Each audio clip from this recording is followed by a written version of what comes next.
Pemirsa, pertemuan tahunan ke-55 Forum Ekonomi Dunia atau World Economic Forum akan mempertemukan para pemimpin terkemuka dari pemerintahan, bisnis, dan masyarakat sipil, peneliti, dan budaya terkemuka menjadi momentum bagi Indonesia untuk meningkatkan citranya di mata dunia. Dalam World Economic Forum 2025, Indonesia ingin mempromosikan potensi investasi dengan memposisikan diri sebagai destinasi investasi terbaik. Transisi energi menuju renewable energy menjadi prioritas Indonesia untuk menarik para investor. Kehadiran Indonesia dalam World Economic Forum di Davos, Swiss merupakan bentuk eksistensi nyata bahwa Indonesia siap untuk membuka diri dengan segala potensi kerjasama dalam berbagai sektor. Fragmentasi geoekonomi, polarisasi geopolitik, dan perpecahan atas nilai-nilai terus mempengaruhi negara dan masyarakat di seluruh dunia.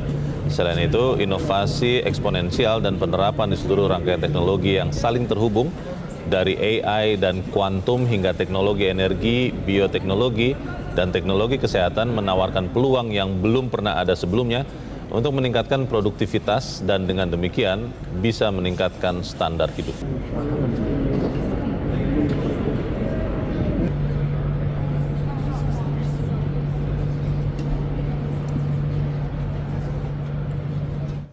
Pemirsa, World Economic Forum resmi dibuka di Davos, Swiss pekan ini. Indonesia sebagai negara berkembang memanfaatkan World Economic Forum ini untuk mempromosikan potensi hilirisasi industri, energi terbarukan, dan transformasi digital di dunia internasional. Bagaimana jalannya World Economic Forum di Davos tahun ini? Kita langsung bergabung bersama jurnalis Metro TV Yohana Margareta dari Davos, Swiss. Yohana, apa saja isu yang dibahas dalam World Economic Forum tahun ini?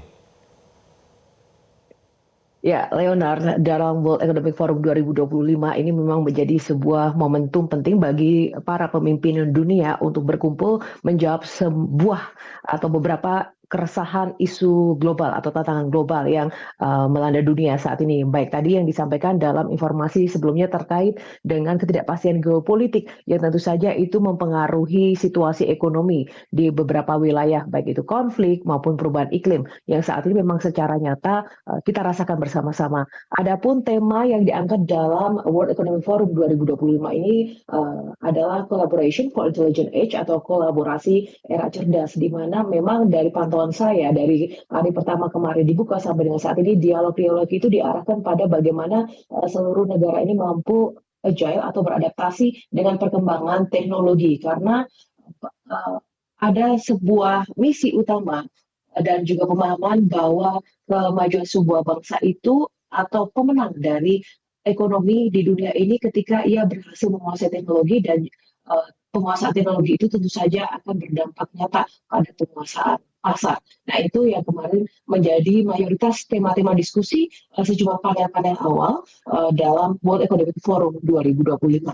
Dan terkait dengan tema tadi, memang ada 5 hal penting yang diharapkan bisa tercapai dalam World Economic Forum 2025 ini, yaitu menata ulang pertumbuhan, adanya peningkatan industri di era cerdas di berbagai bidang, dan berinvestasi pada manusia. Ini menjadi salah satu prioritas utama juga, dan menjaga planet kita ini menjadi salah satu upaya untuk menjawab dampak dari perubahan iklim yang sudah terasa di seluruh belahan dunia hingga saat ini, baik banyaknya bencana yang kemudian muncul begitu dari wilayah-wilayah di dunia, dan membangun kembali kepercayaan terhadap ekonomi dunia yang sampai dengan saat ini masih sangat fluktuatif dilihat dari ketidakpastian geopolitik yang sangat berdampak pada aspek-aspek pertukaran barang dan jasa, dan juga jalur-jalur investasi modal yang ini sangat berpengaruh di sejumlah wilayah tertentu. Khususnya kali ini yang menjadi sorotan adalah masalah perang yang terjadi di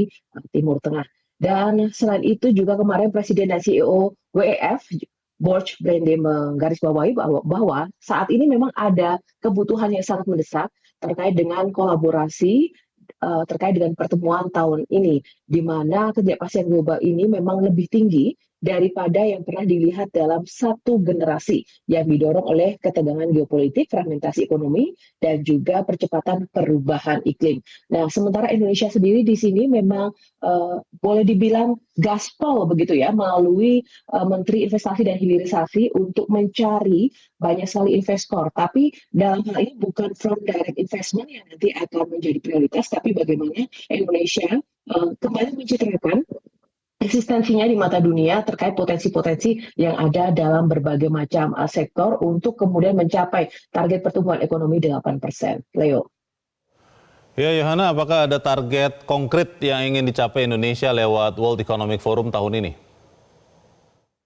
Ya, saya sudah menanyakan kemarin ke beberapa pihak, khususnya dari pihak BKPM sendiri, apakah memang ada target khusus terkait dengan kehadiran Indonesia di World Economic Forum 2025 ini. Namun dari pihak Kementerian Investasi Hilirisasi dan juga BKPM sendiri menyampaikan bahwa tentu saja ada target-target angka yang ingin dicapai.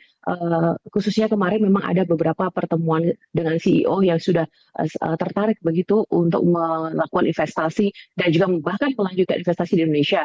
Salah satunya yang negara Singapura yang menjadi salah satu motor atau FDI terbesar untuk Indonesia. Tapi yang menjadi prioritas utama di sini sebenarnya bukan foreign direct investment atau investment langsung yang bisa menjadi oleh-oleh bagi Indonesia setelah nanti pulang dari WF ini delegasinya, tapi bagaimana mempromosikan segala potensi yang ada untuk kembali menarik dan juga mengenjot seluruh investment atau investor yang ada di World Economic Forum 2025 ini. Dan berikut pernyataan dan wawancara yang sempat saya lakukan sebelumnya bersama Bapak Nurul Ikhwan, Deputi Bidang Promosi Penanaman Modal.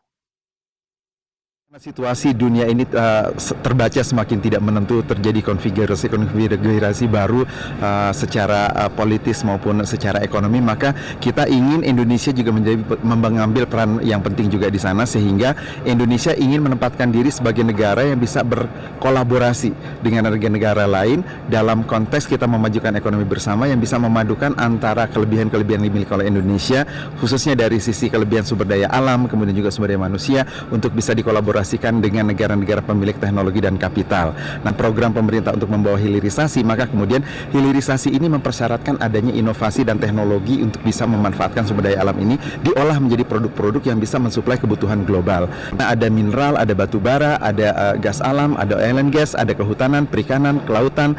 Itu yang nanti akan kita coba tawarkan kepada mereka, karena kita tahu bahwa ke depan dengan majunya teknologi dan muncul tren-tren baru di mana teknologi ini memunculkan kebutuhan dan produk-produk yang lebih baik, tetapi tidak bisa melepaskan diri dari kebutuhan dari bahan-bahan baku, sehingga kemungkinan besar bahwa pemanfaatan mineral-mineral yang dimiliki oleh Indonesia, termasuk misalnya bauxite untuk bisa dijadikan aluminium, dan juga mineral-mineral yang lain, kemudian rumput laut bisa digunakan untuk kegiatan-kegiatan produksi yang menghasilkan produk untuk industri kosmetik, industri makanan, dan juga industri untuk obat-obatan. Nah, kita akan menempatkan diri sebagai bagian dari global supply chains yang kita bisa memberikan kontribusi terhadap sumber daya alam tadi. Yang kita tawarkan adalah ada 28 komoditi dari 8 sektor yang kita ingin dunia bekerja sama dengan Indonesia untuk mengolahnya. Ini sebenarnya target utama kita tidak langsung mencari nilai investasi, tetapi menciptakan image positif Indonesia sebagai tujuan investasi yang nanti akan mempengaruhi keputusan mereka pada berikutnya untuk melakukan investasi di Indonesia. Ya, Leo. Baik, berarti kita masih akan terus menantikan seperti apa nanti apa yang akan dicapai oleh Indonesia dalam World Economic Forum berikutnya. Terima kasih untuk laporan Anda. Yohana Margareta melaporkan langsung dari World Economic Forum Davos, Swiss. Pemirsa, dalam 5 tahun terakhir Singapura menempati urutan pertama Foreign Direct Investment atau FDI di Indonesia. Total investasi Singapura di Indonesia mencapai 62,3 miliar dolar atau lebih dari 100 triliun rupiah. Bagaimana perkembangan investasi Singapura di Indonesia tahun 2025 di tengah tantangan ekonomi global saat ini? Berikut laporan Yohana Margareta dari Davos, Swiss. Setelah menggelar pertemuan perdana pada Agustus 2024 lalu dengan Perdana Menteri Singapura Lawrence Wong, Menteri Investasi dan Hilirisasi Kepala BKPM Rosan Roslani terus menggenjot implementasi investasi Singapura di tengah Forum Ekonomi Dunia WEF 2025 di Davos, Swiss. Kali ini Menteri Rosan bertemu Deputi Perdana Menteri Singapura sekaligus Menteri Perdagangan dan Industri Gan Kim Yok. Dalam 5 tahun terakhir, Singapura menempati urutan pertama Foreign Direct Investment di Indonesia atau FDI. Total investasi Singapura di Indonesia mencapai 62,3 miliar dolar Amerika atau lebih dari 100 triliun rupiah. Angka ini didasarkan pada total investasi Singapura periode 2019 hingga Juni 2024 yang mencapai 63,17 miliar US dollar atau setara dengan 29,8% total penanaman modal asing atau PMA di Indonesia. Selama 10 tahun terakhir ini Singapura adalah investor terbesar di Indonesia. Ya, tentunya sebagai investor terbesar di Indonesia kita harus memberikan perhatian lebih juga, sehingga pada saat saya baru dilantik saya pun bertemu dengan semua counterpart dari level Prime Minister sampai Deputy Prime Minister, berapa menterinya dan berapa perusahaan di Singapura saya ketemu semua, dan kita juga sampaikan karena ternyata ada beberapa hal dengan kita bertemu secara aktif dan proaktif ini kita bisa lebih memahami dari dua sisi, tidak hanya dari segi kita saja tapi juga dari segi investor, sehingga bisa terjadi optimalisasi dari semua kebijakan kita ke depannya. Ada 5 sektor investasi utama ke Indonesia, diantaranya industri logam bukan mesin dan elektronik, transportasi, pergudangan dan komunikasi, industri makanan, real estate dan aktivitas bisnis, kertas dan percetakan. Sementara itu, 5 lokasi utama investasi Singapura di Indonesia terdapat di Jakarta, Sulawesi Tengah, Maluku Utara, Jawa Barat, dan Riau. Dalam rangkaian World Economic Forum ini diharapkan tidak hanya Singapura, tapi Indonesia mampu menarik investasi dari negara-negara lainnya. Dengan target pertumbuhan ekonomi sebesar 8%, tentu saja Indonesia harus terus menggenjot memaksimalkan investasi di berbagai lini dan juga memaksimalkan kerjasama dengan negara-negara yang menjadi investor terbesar di Indonesia, salah satunya memang Singapura.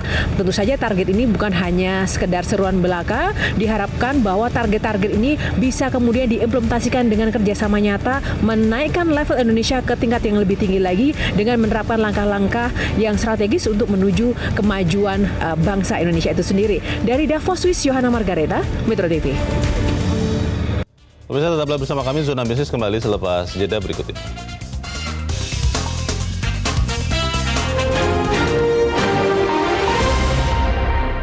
Jelajahi cara baru mendapatkan informasi. Download Metro TV Extend sekarang.